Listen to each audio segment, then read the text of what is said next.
Campus Berg. Welcome to day one of Euros.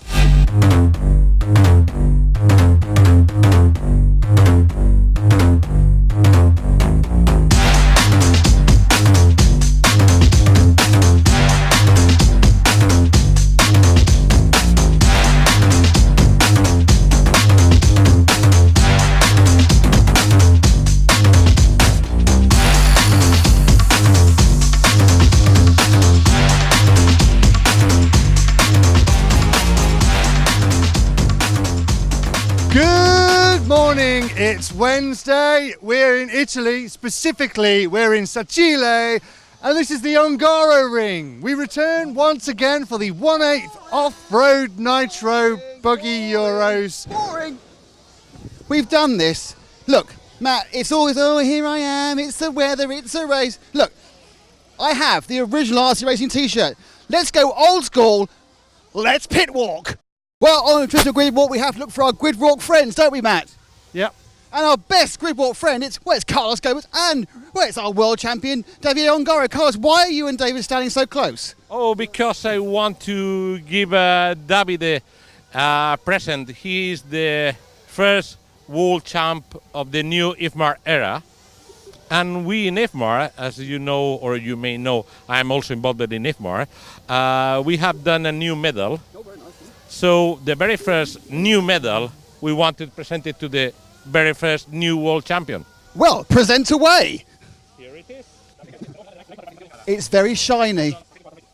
Way much more lighter, so easy to travel with, because actually we have a problem when we have to move 150 of those.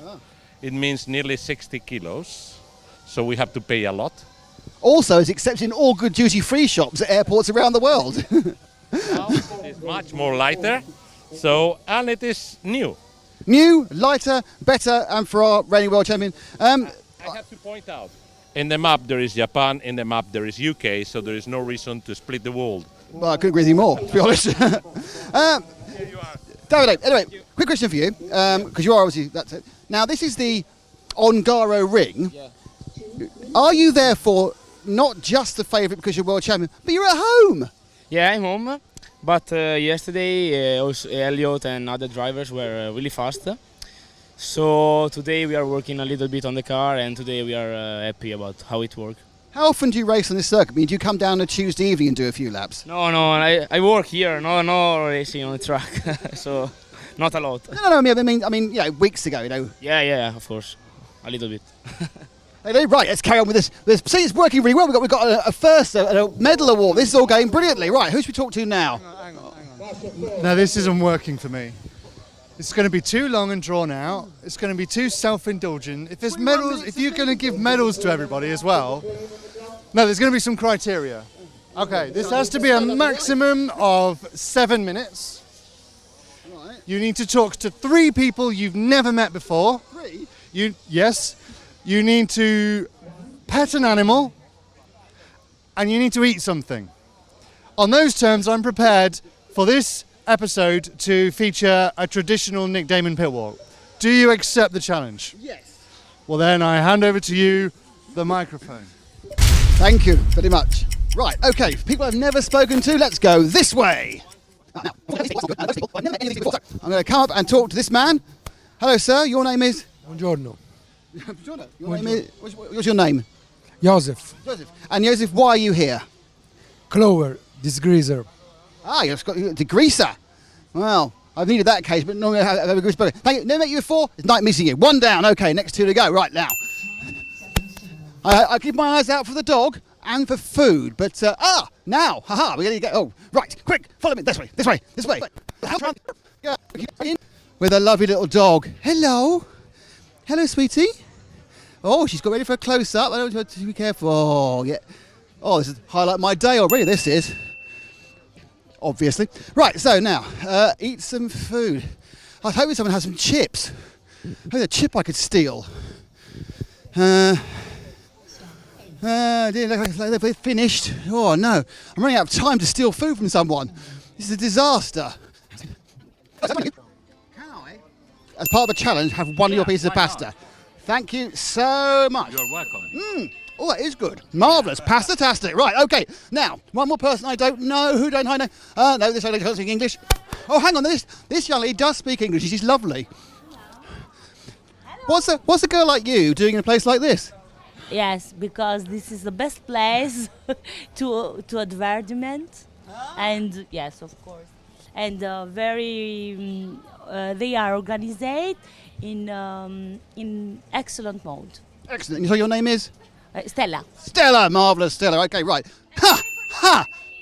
It's brilliant. Your English is brilliant. Right, so, Matt, ha! You can't beat the Nick. How long have I got? Okay. Hi, David. Ah, man on a salad. Is this part of a new regime of using, only like it would work for your dad? New regime where you're going to be lean and mean, or just you've had 17 burgers already? I had a pasta before, but yeah, salad to freshen up. Obvious question, how is it going so far? Not bad. I was third in that first seating round, just a couple of tenths off Davide, and I guess a little bit under a second of Elliot.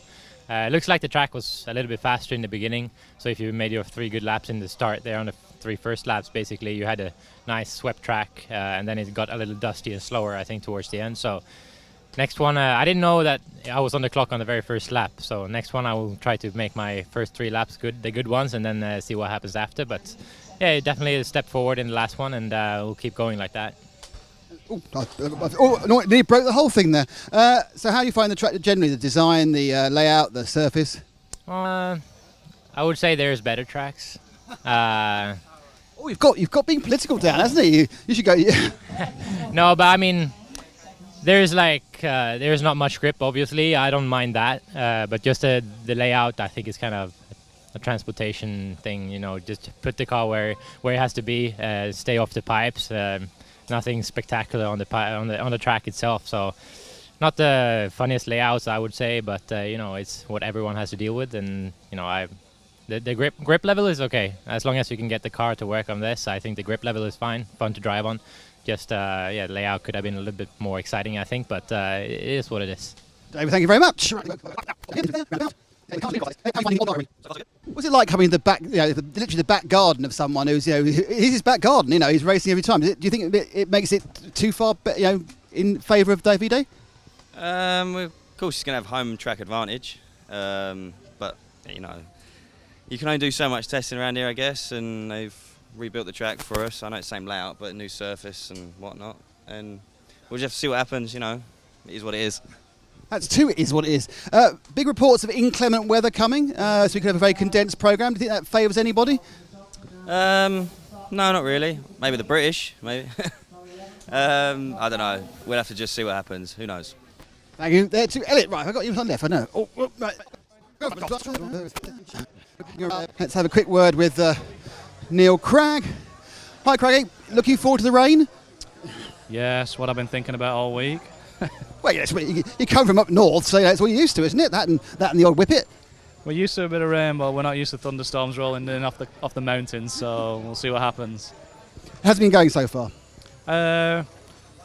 Slow and steady wins the race. I didn't do the warm-up, and all these guys have done so much practice, so it's always the same for me. I tend to build through the week, so we're a little off the pace now, but we was top 15 in the first control practice, which should be in the top heats, and we'll just gradually hope to get a little bit faster towards the main final.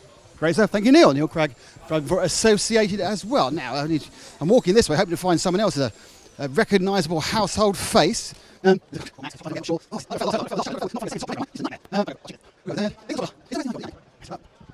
Jerome, how you doing? Yeah, every time it's fun event. The track is very big, it's very nice. Big place in the pit to work. It's really nice. Jerome, thank you very much. So there we are. That is how you do a pit walk in 7 minutes, including a dog, some food, several top drivers, and more importantly, a large medal presentation. Matt, that's how you do it. Made that look too easy, I think. Well, you've seen the pits. Now let's take a look at the track.